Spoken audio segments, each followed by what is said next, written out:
retirement was supposed to be to sustain you for, a relatively short period of time after you were physically unable to work. And we tried coming up with these arbitrary ages when that's supposed to occur. And well, healthcare has the benefits of medical science, most of which has happened in Northern and Southern California, we now have people that are far outliving the ages at which they should be retiring because, yes, we have... But John, as an engineer, you must have a particular like of statistics.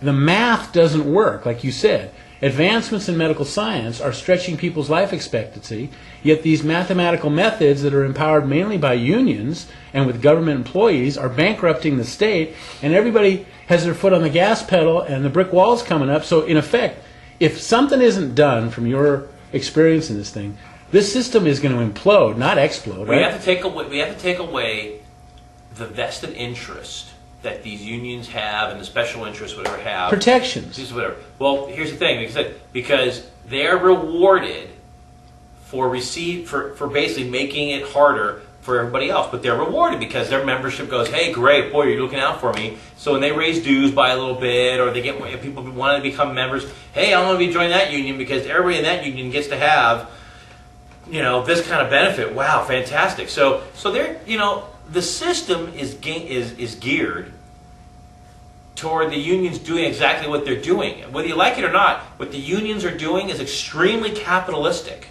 for themselves.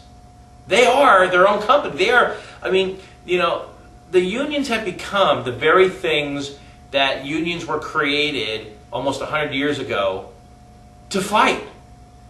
Okay? They become the fat cats. They become they may not dress like it because obviously they want to keep their image up, and so you get the guy from the, the UAW, for example, walks up in his flannel shirt and whatever, and looks like, he just got off the plant, okay? But you know what? That guy drives a Maserati, okay? That, they are taking care of themselves, and they have become the very thing that 100 years ago, the people that created those unions despised and said they'd never become. So they're doing a disservice to the tradition, because what happens is once the unions of 100 years ago and 75 years ago got the protections in place, I'm going to try to say 75 years ago all protections were in place, but when they got on the path of truly representing the safety and minimum protections and stuff like that, making sure that rights of workers and everything else were there, they didn't get to the point where they said, mission accomplished, and now our job is just to make sure that these companies don't slip back, okay?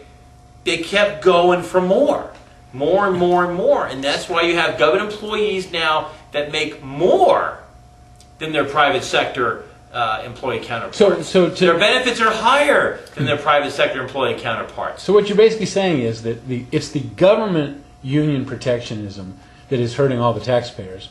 Basically, private unions are kind of self-equalizing. It's the biggest thing hurting. It's the biggest thing that needs to be fixed in Sacramento. Government employees that are represented by a union. Absolutely. And that are